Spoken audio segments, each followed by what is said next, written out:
Guys, good morning. Happy Monday. It's Daryl here. It's bright and early Monday morning, 4 a.m. here in Connecticut on the East Coast. I got so much I want to talk about today.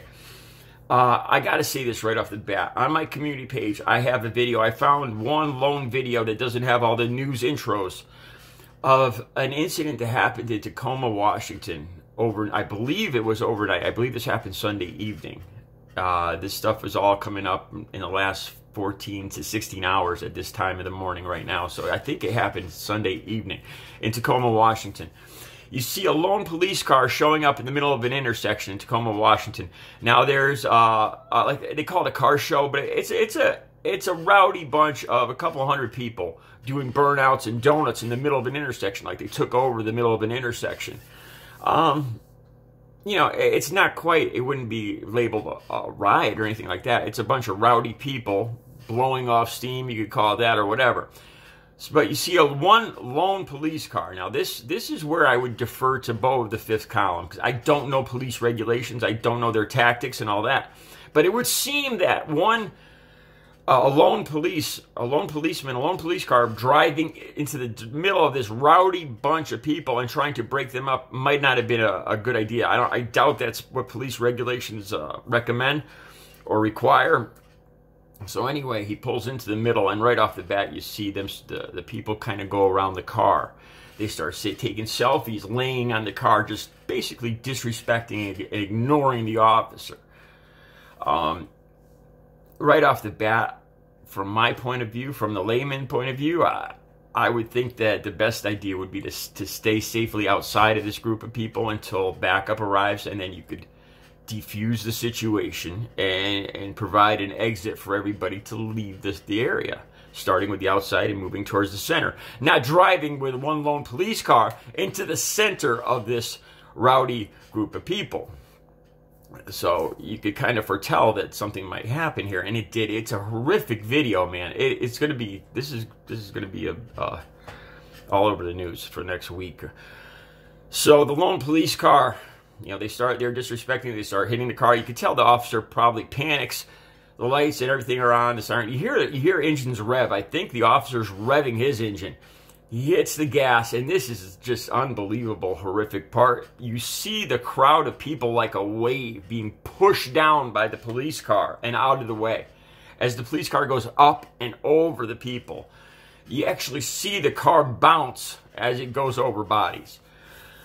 Horrific video. Now, this police officer reportedly has been put on leave, paid or not. I'm not sure at this point. Like I said, this just happened, I believe, like 16 hours ago. There's going to be a lot in the news about this in the coming days. Obviously, from a layman point of view, this officer made a grave tactical error by driving into the middle of this crowd and trying to disperse it. All right, moving on. Okay, there's a lot of stuff on TV about Dr. Fauci, Dr. Birx. Now, they're coming out and they're talking. You can see them so much more relaxed, talking freely. Dr. Fauci is talking about, there's video of him walking with armed security details because his daughters are getting death threats. People are calling up his daughter's work, or his daughter's home phones, threatening their lives. These crazy Trump supporters, basically hoaxers, Trump supporters, you know, and we see the whole angle that this is going on. They don't want to believe this is real. They think it's all this thing that was contrived to knock out their king off, to knock their king out of his throne. All right. Now, I see a lot of stuff about Dr. Fauci, and then I've seen like these clips saying how Dr. Fauci, you know, he's been wrong this whole time. He was saying there was not to wear masks. So my first point of action was to look into this right there, that one first claim. Did he say this? Did he say at one point at the beginning of the epidemic, did he come out and say not to wear masks? And apparently he did. Now, this was about around March 8th on 60 Minutes. Now, let me finish this. There's a caveat here, I think it's called. At that point, there wasn't as much information as to how this spread and all the knowledge in yet.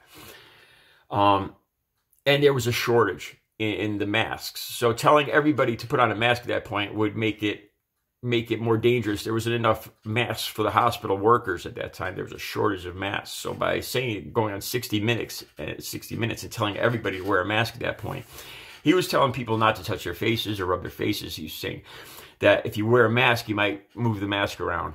And he used that reasoning to tell people to relax on the masks, to keep the shortage at a minimum, to keep the doctors and nurses, the first responders, to keep their supply available. And I can understand that.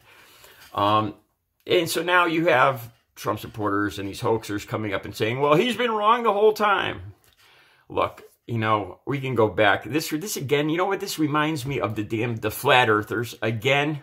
You know, back in what, in the dark ages, in BC, they thought the world was flat, or they thought, you know, that the sun revolved around the earth, and it was heresy to say otherwise. You know, things change, science changes, and now you still have these people that are stuck in the past that believe that the world is flat. This cult, these people that deny reality. This is what Trump supporters remind me of. Again, yesterday I talked to a few Trump supporters, and it reminds me of just people that are scared of change. When it comes down to it, they're scared of change. With the transgender stuff, with the LGBTQ community, they're scared of anything that doesn't. It's a fear of the unknown, fear of anything outside of the norm. I think this is another reason too, like people like me, being an artist, I'm open to new ideas. I've always been open to new ideas.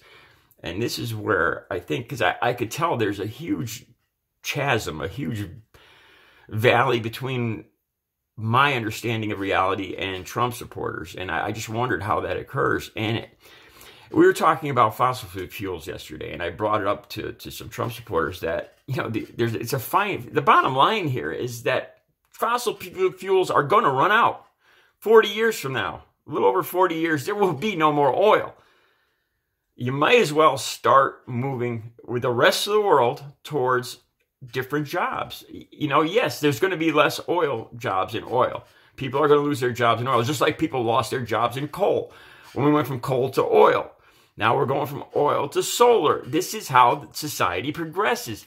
And you have to drag these Trump supporters and these hoaxers kicking and screaming every inch of the way whenever there's any change. You know, I understand fear and everything. And it gets aggravating. It wears on my patience when you start having people throwing this stuff about globalism and communism, and even when you go into the letter of the alphabet and you know, these conspiracy theories, where they amplify the fear, is what it appears to me.